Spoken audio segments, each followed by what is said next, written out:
بسم اللہ الرحمن الرحیم۔ جمعۃ المبارک، چونکہ آج 20واں روزہ ہے اور آج کی جو شام ہے یعنی غروب آفتاب سے انشاءاللہ العزیز اعتکاف کرنے والے اللہ کے گھر میں اعتکاف کریں گے، اور جنہیں اللہ توفیق دے اللہ ان کا اعتکاف بھی اپنی بارگاہ میں قبول فرمائے۔ پچھلے جمعہ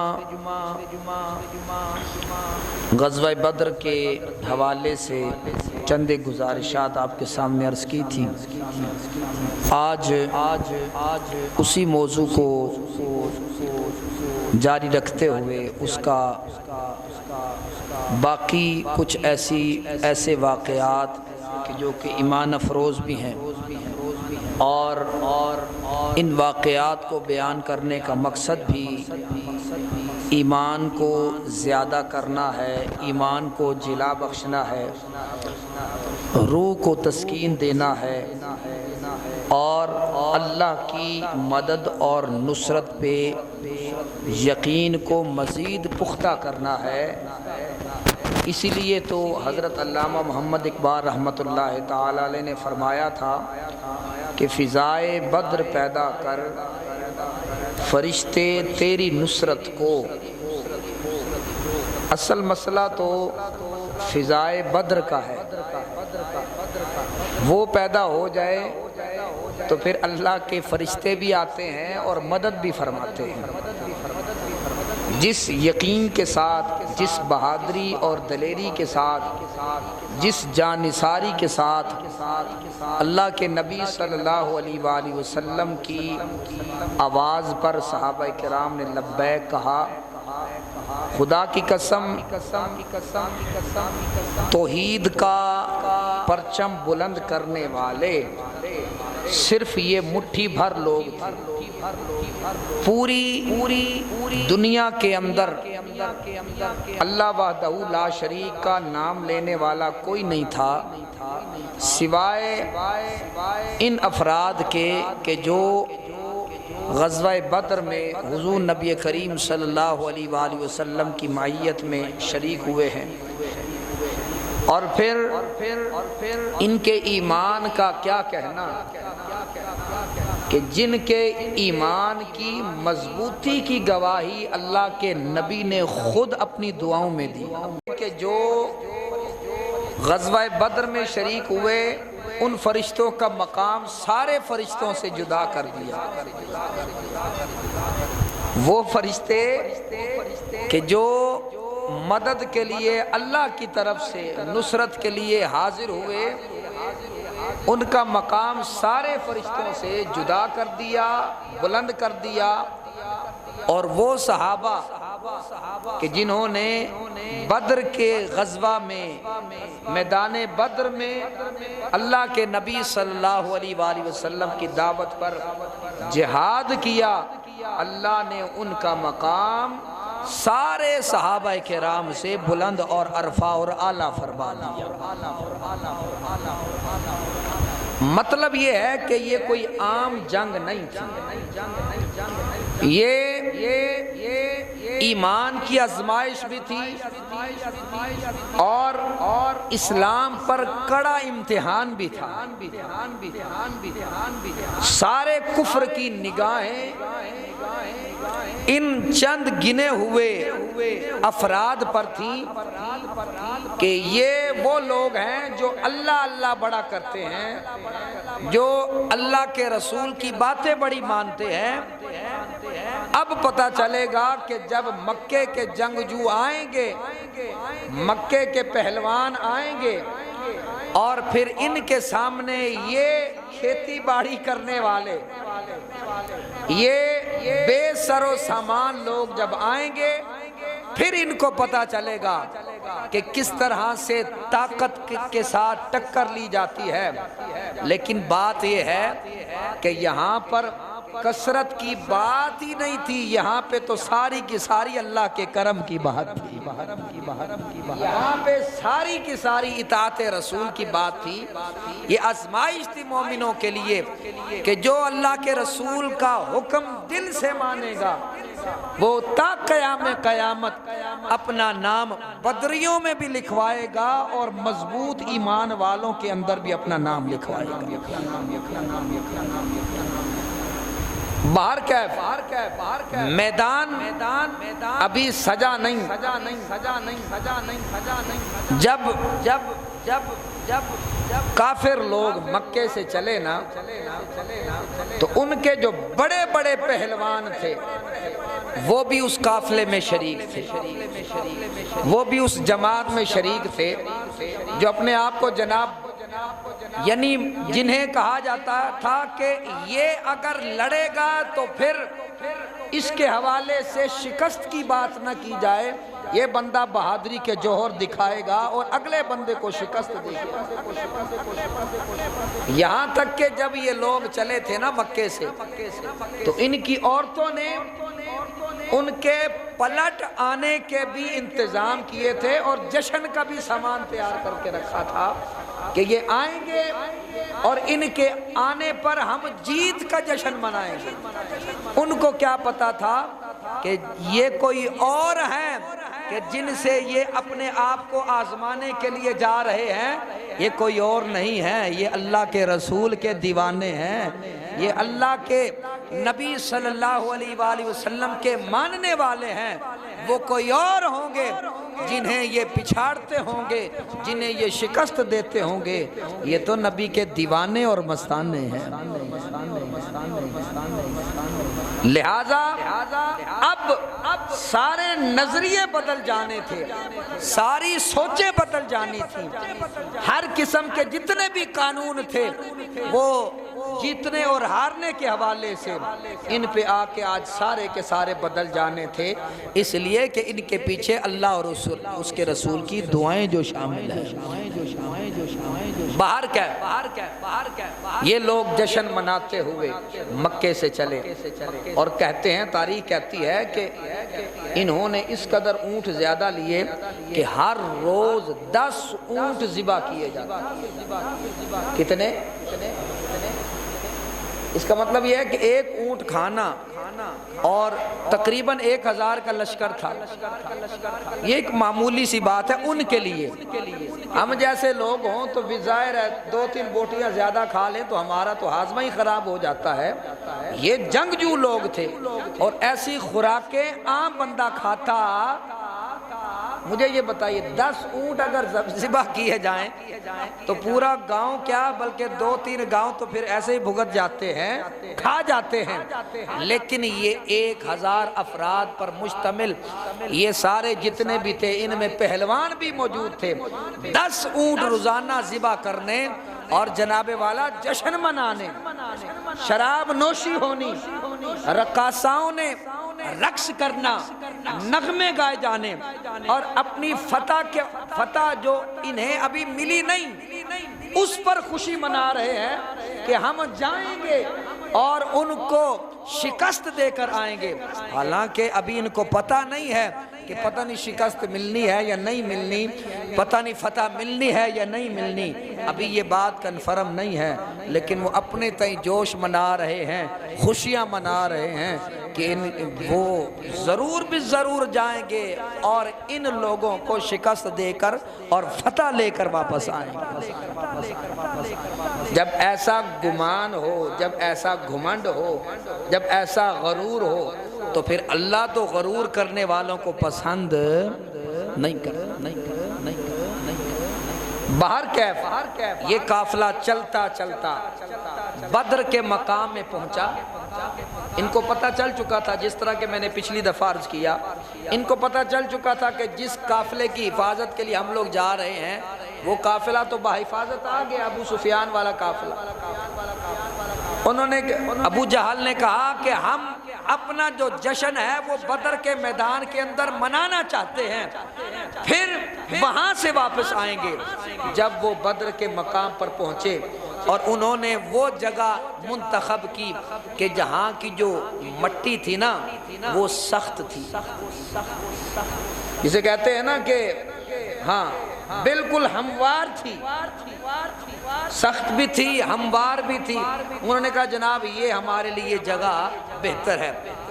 مسلمانوں کا قافلہ جب ان کے آنے کے بعد پہنچا، مسلمانوں کے لیے جو جگہ ملی ریت والی تھی، اور آپ یہ سمجھ سکتے ہیں کہ ریت والی جگہ کے اوپر قدم ٹکانا، اس کے اوپر چلنا بڑا مشکل ہو جاتا ہے، خاص طور پر اس وقت جب لڑائی کے اندر زور آزمائی کی جاتی ہے تو پاؤں زمین کے اوپر ٹکنا ضروری ہے، جمنا ضروری ہے۔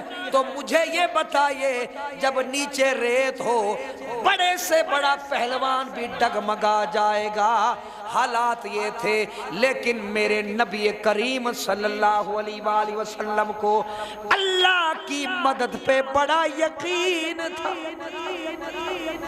اسی یقین کی بنا پر میرے نبی کریم صلی اللہ علیہ وآلہ وسلم نے فرمایا اے میرے صحابہ یہیں پر خیمے لگا دو، یہیں پر خیمے لگا دو۔ حضرات محترم جب صحابہ کرام رضوان اللہ علیہم اجمعین میدان بدر میں پہنچے، ظاہر ہے سفر کی بڑی تھکاوٹ تھی، جسم تھک چکے تھے، وہ طاقتیں وہ نہیں رہی تھی جو ایک تازہ دم شخص کے اندر ہوتی ہیں۔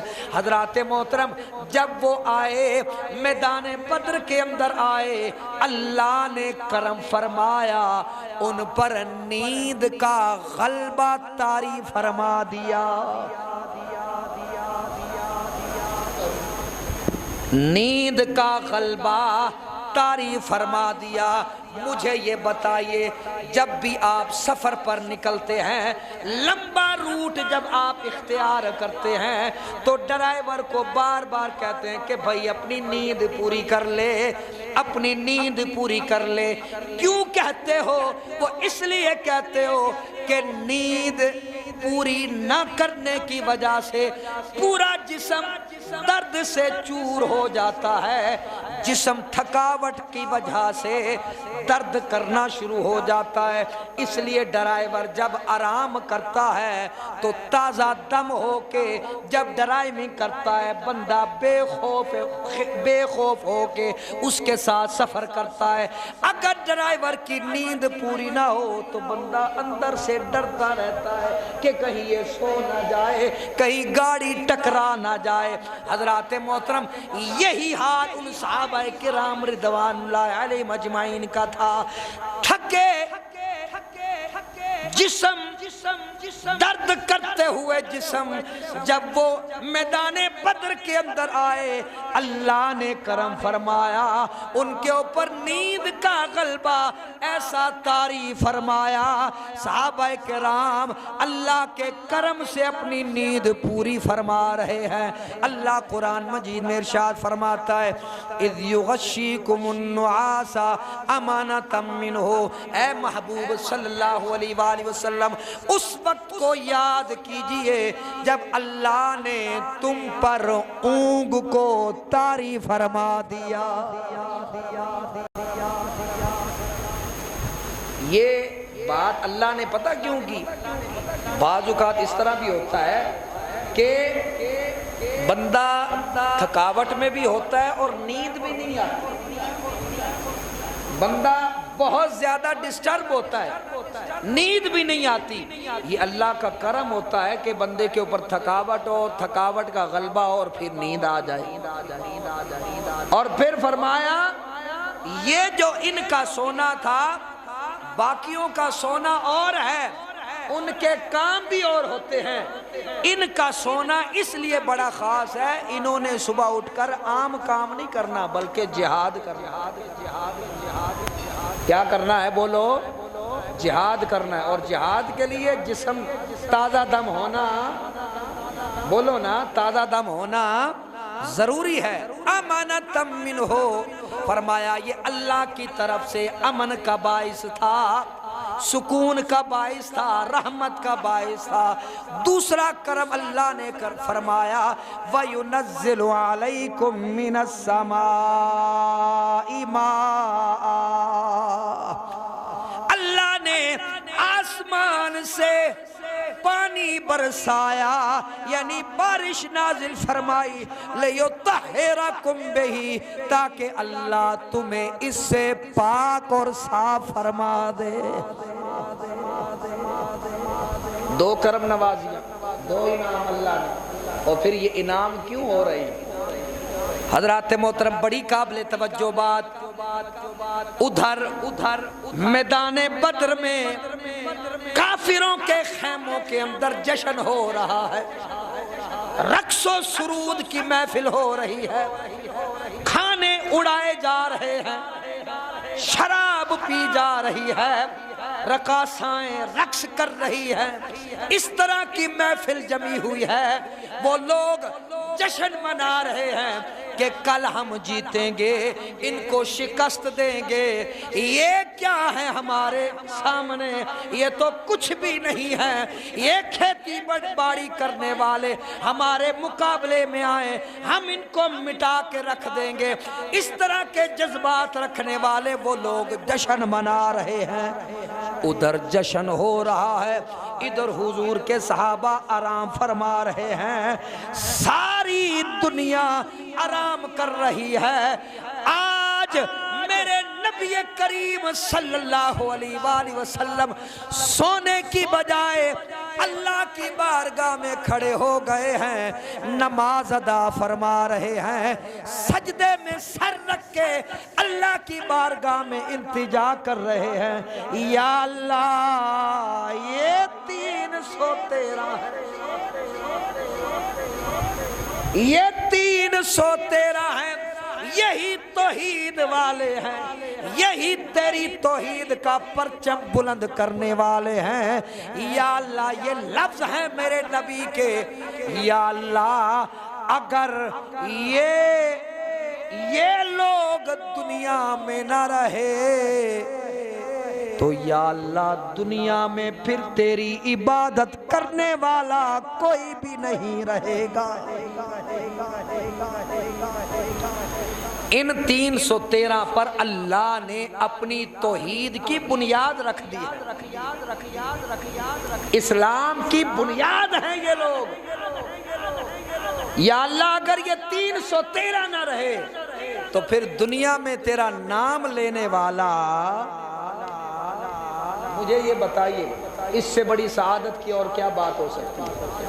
یہی وجہ ہے کہ بدری صحابہ کرام کا مقام سارے صحابہ کرام سے الگ اور جدا ہوا کرتا تھا، اور جب بھی مال غنیمت آتا، مال غنیمت میں سب سے پہلا اور بڑا حصہ جنہیں دیا جاتا تھا وہ کوئی اور نہیں ہوتے تھے، وہ بدری صحابہ کرام ہوا کرتے تھے۔ اور پھر اللہ کی طرف سے، اللہ کے رسول کی طرف سے یہ کھلم کھلا اعلان ہو گیا، فرمایا آج کے بعد ان کا مواخذہ بھی نہیں ہوگا، یہ کوئی بھی کام کریں گے پوچھ گچھ نہیں ہوگی کہ تم نے یہ کام کیا۔ یہ عام لوگ نہیں، یہ بڑے خاص لوگ ہیں۔ اس وقت میں انہوں نے اللہ کے نبی کا ساتھ دیا جس وقت میں ساتھ دینا بڑا مشکل تھا، ہر طرف سے سازشیں، ہر طرف سے تان و تشنیع کے تیر برس رہے ہیں، لیکن یہ وہ ثابت قدم لوگ ہیں جو نبی کے ساتھ کھڑے رہے، اللہ نے انہیں مقام بھی بلند عطا فرما دیا۔ اللہ اور پھر نبی نے دعا مانگی، اللہ نے کرم نوازی فرمائی، یہ انعامات فرما رہا ہے۔ وَيُذْهِبْ عَنْكُمْ رِجْزَ الشَّيْطَانِ، فرمایا تمہارے دل سے جو شیطان والی ناپاکیاں تھی نا وہ بھی دور کر دی۔ وَلْيَرْبِطَ عَلَىٰ قُلُوبِكُمْ، تمہارے دلوں کو بھی ملا دیا۔ وَيُثَبِّتَ بِالْأَقْدَامِ، اور اس سے تمہارے قدم بھی مضبوط ہو گئے۔ دیکھیں بڑی قابل توجہ بات کہ جب دل اور دماغ الگ الگ سوچ رہا ہو نا تو پھر بندے کے قدم جمتے نہیں بلکہ ڈگمگا جاتے ہیں، ایسے ہی ہے، دماغ کچھ سوچ رہا ہے، دل کچھ کہہ رہا ہے۔ بندہ دو کشتیوں میں جب سوار ہوتا ہے، دو کشتیوں کا جو سوار ہوتا ہے وہ ترتا ہے یا ڈوب جاتا ہے؟ وہ تو ڈوب جاتا ہے۔ یہاں پر اللہ نے مومنوں کے دلوں کو مضبوط کر دیا اور شیطان کی نجاستوں کو دور کر دیا۔ اس سے کرم یہ ہوا کہ ان کے جو قدم تھے وہ بھی جم گئے، وہ بھی ثابت قدم ہو گئے۔ اللہ اکبر۔ حضور نبی کریم صلی اللہ علیہ وسلم جب صبح ہوئی نا، صحابہ کرام تازہ دم ہوئے اور بارش بھی نازل ہوئی تھی، اسی پانی سے تازہ دم ہوئے، غسل کیے، وضو کیے، نماز ادا کی۔ حضور نبی کریم صلی اللہ علیہ وآلہ وسلم نے صف بندی فرمائی، صف بندی فرمائی، اور پھر حضور نبی کریم صلی اللہ علیہ وآلہ وسلم نے میدان بدر میں جا کے نشاندہی فرمائی۔ کس بات کی نشاندہی؟ فرمایا ابو جہل یہاں گرے گا، توجہ ہے؟ ابھی ابو جہل مرا نہیں، غیب دان نبی صلی اللہ علیہ وآلہ وسلم نے بتایا، فرمایا ابو جہل یہاں گرے گا، عتبہ یہاں مرے گا، شیبہ یہاں مرے گا، ولید کے مرنے کی یہ جگہ ہے۔ صحابہ کرام نے یہ نہیں پوچھا یا رسول اللہ ابھی تو وہ مرے ہی نہیں، ابھی تو وہ مرے ہی نہیں ہے، اور آپ پہلے سے ہی نشاندہی فرما رہے ہیں۔ کسی صحابی نے یہ سوال نہیں کیا، اور روایت کرنے والے صحابی فرماتے ہیں کہ جس جس جگہ کی نشاندہی میرے آقا کریم صلی اللہ علیہ وآلہ وسلم نے فرمائی، 1 انچ بھی کوئی کافر ادھر سے ادھر ہوا ہی نہیں۔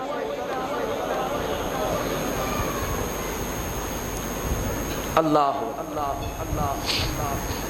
اور پھر حضرت سیدنا جب مبارزت طلبی ہوئی ان کی طرف سے، عتبہ، شیبہ اور شیبہ کا بیٹا ولید، 3 لوگ آئے ان کی طرف سے، سردار لوگ تھے،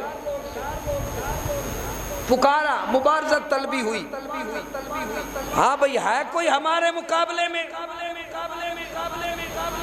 اوف، معاذ اور عبداللہ بن رواحہ رضی اللہ تعالی عنہ، یہ 3 لوگ جو کہ انصاری تھے، ان کے مقابلے میں گئے۔ کن کے مقابلے میں؟ وہ جو قریشی سردار عتبہ، شیبہ اور شیبہ کا بیٹا ولید، پہلوان لوگ، پکارا ہے کوئی ہمارے مقابلے میں؟ جب یہ 3 صحابہ کرام مقابلے میں گئے، پوچھنے لگے، اب دیکھو گھمنڈ دیکھو، غرور دیکھو، کہنے لگے تم کون ہو؟ انہوں نے کہا ہم انصاری ہیں، ہم مدینے کے رہنے والے ہیں۔ اس نے کہا کہ ہم کھیتی باڑی کرنے والے لوگوں کے ساتھ لڑنے کے لیے نہیں آئے، ہمارے مقابلے کا لے کر آؤ۔ ہمارے، انہیں اپنے آپ پہ بڑا مان اور غرور تھا، کہنے لگے جناب ساڑھے مقابلے دا کوئی لے کے آؤ، جیڑا ساڑھے پلے دا بھی ہوئے، ساڑھے خاندان دا بھی ہوئے، پھر او دینا لڑن دا لطف آوے گا۔ یہ 3 صحابہ کرام حضور علیہ السلام کی بارگاہ میں حاضر ہو، یا رسول اللہ، وہ کہتے ہیں ہمارے کف کا لے کر آؤ، کف، ہمارے مد مقابل جو ہو وہ ہمارے پائے کا ہو، ہمارے پلے کا ہو۔ حضور نبی کریم صلی اللہ علیہ وآلہ وسلم نے فرمایا، اے حمزہ آپ تشریف لے جائیے، اے علی آپ تشریف لے جائیے، اے ابو عبیدہ بن جراح آپ تشریف لے جائیے۔ یہ بھی 3 قریشی، ادھر سے بھی 3 قریشی، اللہ اکبر، یہ بھی سردار، وہ بھی سردار۔ ظاہر ہے قریش ایک قبیلہ ہے، ایک عزت رکھنے والا، ان کی ایک دھاک ہے، ان کی ایک عزت ہے، ان کا ایک مرتبہ ہے، ان کا ایک مقام ہے۔ کہنے لگے جناب ظاہر ہے سارا وہ جو ہوتا ہے نا لباس، جنگ والا لباس، وہ سارا پہنا ہوا تھا. پوچھنے لگا پھر عتبہ شیبہ اور ولید پوچھنے لگے ہاں بھی تم لوگ کون ہو؟ حضرت سیدنا امیر حمزہ رضی اللہ تعالیٰ عنہ آپ نے فرمایا میں حمزہ. حضرت مولا علی رضی اللہ عنہ آپ نے فرمایا میں علی ہوں. ابو عبیدہ بن جراح نے فرمایا میں ابو عبیدہ ہوں. اس نے کہا ہون لڑائی دا مزہ آیا. بھائی یہ چیزیں ان لوگوں کو پتہ ہیں جو خاندانی لوگ ہیں، جنہیں پتہ ہے کہ لڑائی ہوتی کیا ہے. میں یہ نہیں کہتا کہ لڑنا چاہیے، لیکن یہ جو لڑائی تھی یہ کفر اور اسلام کی لڑائی تھی، یہ کوئی عام لڑائی نہیں تھی. اور دوسری بات یہ تھی کہ یہ لوگ فخر اور غرور میں آئے تھے، اور میرے نبی کریم صلی اللہ علیہ وآلہ وسلم ان کا فخر اور غرور خاک میں ملانا چاہتے تھے. اور ان کا فخر اور غرور خاک میں ملانے کے لیے جو 3 شعر میرے نبی نے چنے تھے، ایک وہ شعر ہے جو اللہ اور اس کے رسول کا شعر ہے جسے امیر حمزہ کہا جاتا ہے، ایک وہ شعر ہے جس کو اسد اللہ، جسے اللہ کا شعر کہا جاتا ہے، وہ مولا علی رضی اللہ عنہ. اللہ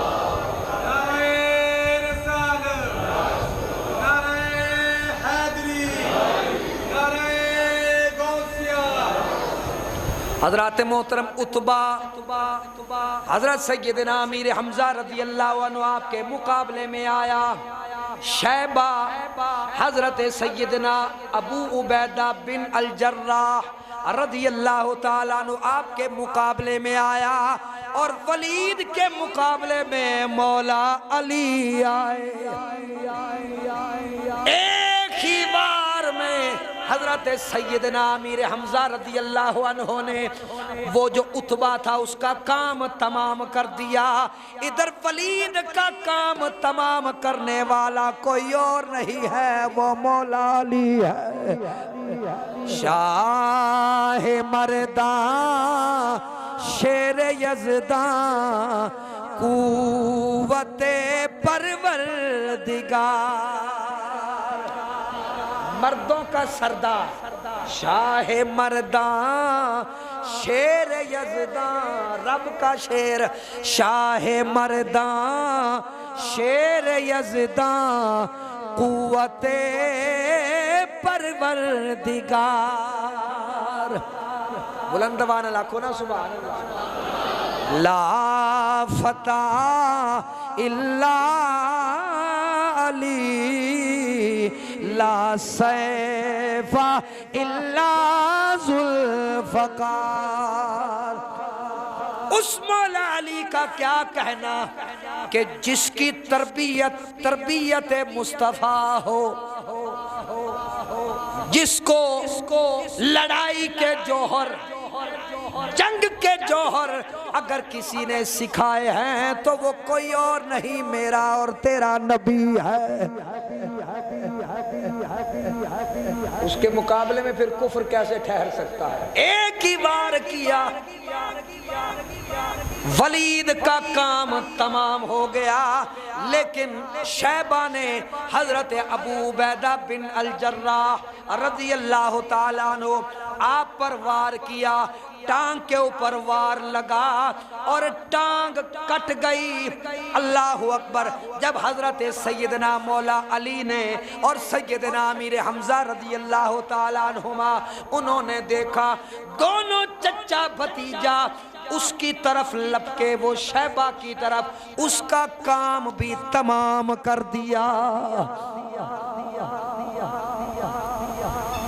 اس کے بعد لڑائی شروع ہوئی. حضرت سیدنا علی المرتضیٰ شیر خدا رضی اللہ تعالیٰ عنہ فرماتے ہیں کہ میں کنویں سے پانی لے رہا. اس سے پہلے یہ عرض کرتا تھا کہ اس لشکر کے پاس کوئی بڑا ساز و سامان نہیں تھا. 2 گھوڑے، کتنے؟ 2 گھوڑے، 70 اونٹ، 6 زرہ اور 8 تلواریں. 8 تلواریں، یعنی سامان بھی پورا نہیں ہے، نہیں ہے، نہیں ہے۔ سامان بھی لڑائی کے ارادے سے تو وہ آئے نہیں تھے، سامان بھی پورا نہیں، 8 تلواریں ہوں اور سامنے 1000 کا لشکر ہو۔ آپ کو نہ ذرا سبحان اللہ۔ پھر آپ کے ذہن میں یہ سوال آئے گا کہ جناب یہ جنگ جیتی تو پھر جیتی کیسے؟ میں نے عرض کیا ہے کہ اس جنگ کو کثرت کی بنیاد پر نہ دیکھو، رب کے کرم کی بنیاد پہ دیکھو۔ اللہ فرمایا کہ اذ یوحی ربک الی الملائکۃ انی معکم۔ حضرت سیدنا علی المرتضیٰ شیر خدا رضی اللہ تعالیٰ عنہ فرماتے ہیں کہ میں کنویں سے پانی لے رہا تھا، اچانک میں نے ایک تیز ہوا کا جھونکا محسوس کیا، اور فرماتے ہیں کہ ایسا جھونکا میں نے پہلے کبھی دیکھا ہی نہیں تھا۔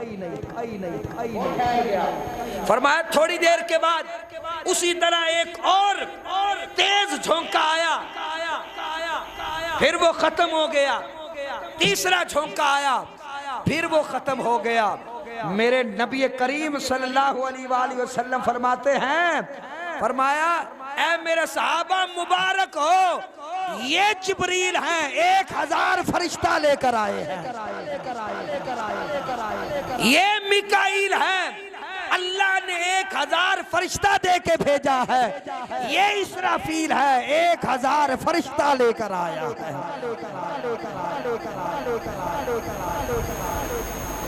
اب جو بات کرنے لگا ہوں وہ سمجھنے والی ہے۔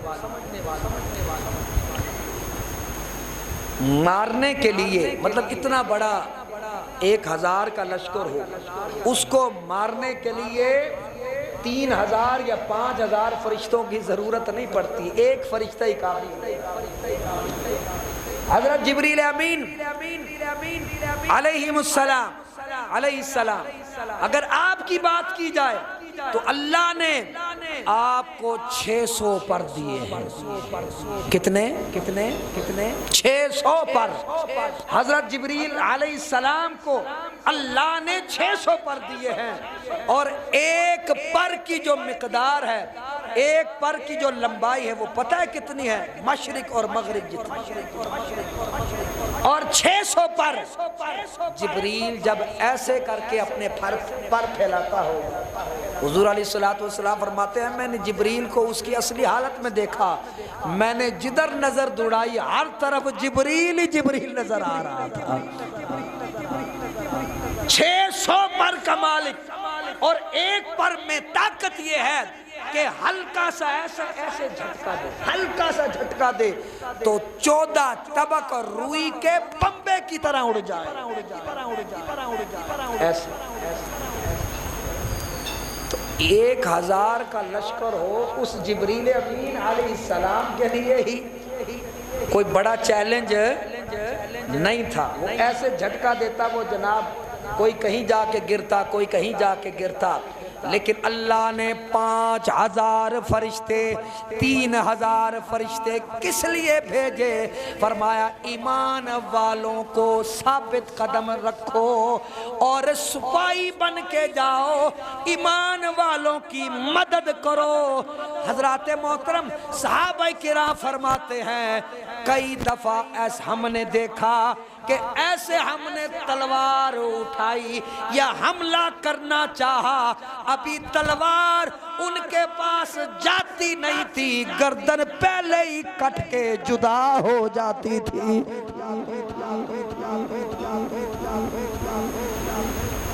مدد کرنے والا کون ہے؟ وہ بولو نا، مدد کرنے والا کون؟ اللہ ہے، اور اللہ ڈائریکٹ آ کے اللہ نے مدد نہیں کی، بلکہ اللہ نے اپنے فرشتوں کو بھیجا ہے۔ میں نے پہلے بھی عرض کی تھی، اللہ کے فرشتے اگر آ کے مدد کریں تو اللہ کہتا ہے کہ اللہ نے مدد کی۔ اللہ کے فرشتے آ کے مدد کریں تو اللہ کہتا ہے کس نے مدد کی؟ اللہ نے مدد کی۔ فرشتوں کی مدد اللہ کی مدد ہو سکتی ہے تو اللہ کے نبی کی مدد بھی اللہ کی مدد ہی ہوا کرتی ہے۔ اللہ یہ اپنی اپنی سوچ ہے، سوچ کا زاویہ ہے۔ باہر کیا حضور نبی کریم صلی اللہ علیہ وآلہ وسلم نے بدر کی مٹی اٹھائی، اپنے ہاتھ میں مٹی لی۔ میرے نبی کریم صلی اللہ علیہ وآلہ وسلم نے میدان بدر میں یہ معجزہ دکھایا۔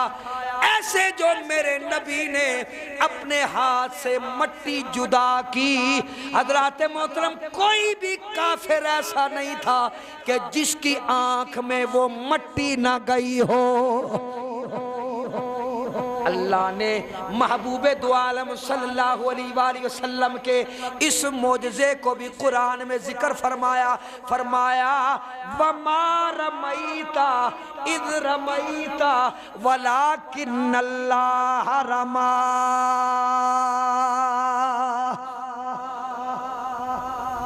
اے نبی صلی اللہ علیہ وآلہ وسلم نے اے نبی صلی اللہ علیہ وآلہ وسلم آپ نے مٹی نہیں پھینکی جب پھینکی۔ ترجمہ سماعت کیجیے۔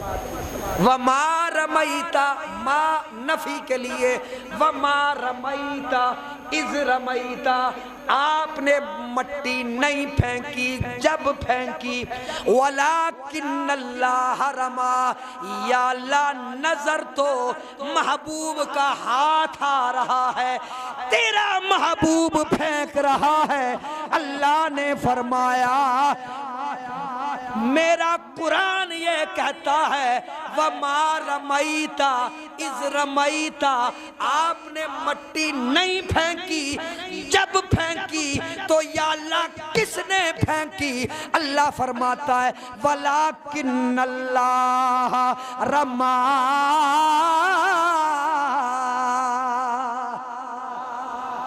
بظاہر ہاتھ میرے نبی کا ہے، میرے محبوب کا ہے، لیکن اللہ نے پھینکی ہے۔ جدے ہاتھ نو رب اپنا ہاتھ آکھے، او کافر ہے جیڑا وکھ آکھے۔ اللہ محبوب نے ایسے مٹی پھینکی، ہر کافر کی آنکھ میں وہ مٹی گئی۔ اللہ اکبر، وہ آنکھ مل رہے، عام مٹی جو ہوتی ہے نا، عام مٹی جسے چکنی مٹی بولتے ہیں، یا عام جو ہمارے پنجاب کی مٹی ہے، وہ جب پانی میں ملتی ہے نا تو وہ گھل جاتی ہے، ایسے ہی ہے۔ لیکن جو پتھر والی مٹی ہوتی ہے نا وہ گھلتی، یہ بھی سزا تھی ان کے لیے۔ محبوب نے ایسے، جو ظاہر کو پتھریلا علاقہ ہے وہاں پہ کون سی مٹی ہے، محبوب نے ایسے جو کنکریاں پھینکی نا، ہاتھ سے مٹی پھینکی، تو وہ مٹی جب آنکھ میں لگی ہوگی تو ظاہر ہے درد تو ہوا ہوگا۔ اور پھر کیا ہوا؟ جب یہ لڑائی اختتام کی طرف گئی، حضرات محترم، دو حضور کے صحابی، جوان صحابی، نوجوان، یعنی ابھی پورے جوان نہیں ہیں، جوان ہیں لیکن پورے جوان نہیں ہیں، جس طرح کہتے ہیں نا جوانی پھوٹ رہی ہے۔ ایک کا نام تھا معاذ اور دوسرے کا نام تھا معوذ۔ ہاتھوں میں تلواریں ہیں، وہ کہتے ہیں نا، کچھ کہتے ہیں چھوٹے چھوٹے بچے سمجھیں، بچے نہیں سمجھ رہا۔ حضور علیہ السلام نے میرے نبی صلی اللہ علیہ وآلہ وسلم بچوں سے پیار کرتے ہیں، ظلم نہیں کرتے۔ جب اللہ کہتا ہے کہ لا یکلف اللہ نفسا الا وسعها، اللہ کسی بھی نفس کو اس کی طاقت سے زیادہ مکلف نہیں بناتا، تو پھر نبی کیسے کر سکتے ہیں؟ وہ بچے نہیں تھے، وہ تلوار چلانا جانتے تھے، لیکن پھوٹتی جوانی تھی۔ حضرت عبد الرحمن بن عوف رضی اللہ تعالیٰ عنہ فرماتے، میرے پاس آئے یہ دونوں نوجوان، کہنے لگے بتاؤ ابو جہل کدھر ہے؟ ابو جہل کدھر ہے؟ آپ نے فرمایا کیا کرو گے؟ فرمایا کہ ہم اسے قتل کرنے کے لیے آئے ہیں۔ اور بولو نا سبحان اللہ، ہم اسے قتل کرنے کے لیے آئے ہیں۔ اللہ، ہم اسے بولو قتل کرنے کے لیے آئے ہیں۔ حضرت عبد الرحمن بن عوف رضی اللہ تعالیٰ عنہ، آپ نے فرمایا وجہ کیا ہے؟ آپ نے کہا کہ وہ دشمن خدا ہے اور دشمن خدا کو ہم چھوڑ دیں؟ آپ بس ہمیں اس کا پتہ بتائیے۔ آپ فرماتے ہیں میں نے ایسے جو اشارہ کیا، شہباز کی طرح وہ دونوں نوجوان گئے ابو جہل کے ارد گرد۔ اس کی سیکیورٹی بڑی ٹائٹ تھی، بہت سخت تھی، ارد گرد نوجوان اس کی حفاظت کے لیے مامور تھے۔ لیکن ان نوجوانوں نے کیا کیا؟ جس گھوڑے کے اوپر ابو جہل سوار تھا اس کی ٹانگیں کاٹ دی۔ جب ٹانگیں کاٹی وہ نیچے گرا۔ حضرت سیدنا معاذ اور حضرت سیدنا معوذ رضی اللہ تعالیٰ عنہ دونوں شہباز کی طرح لپکے اور اس کو واصل جہنم کر دیا۔ اللہ،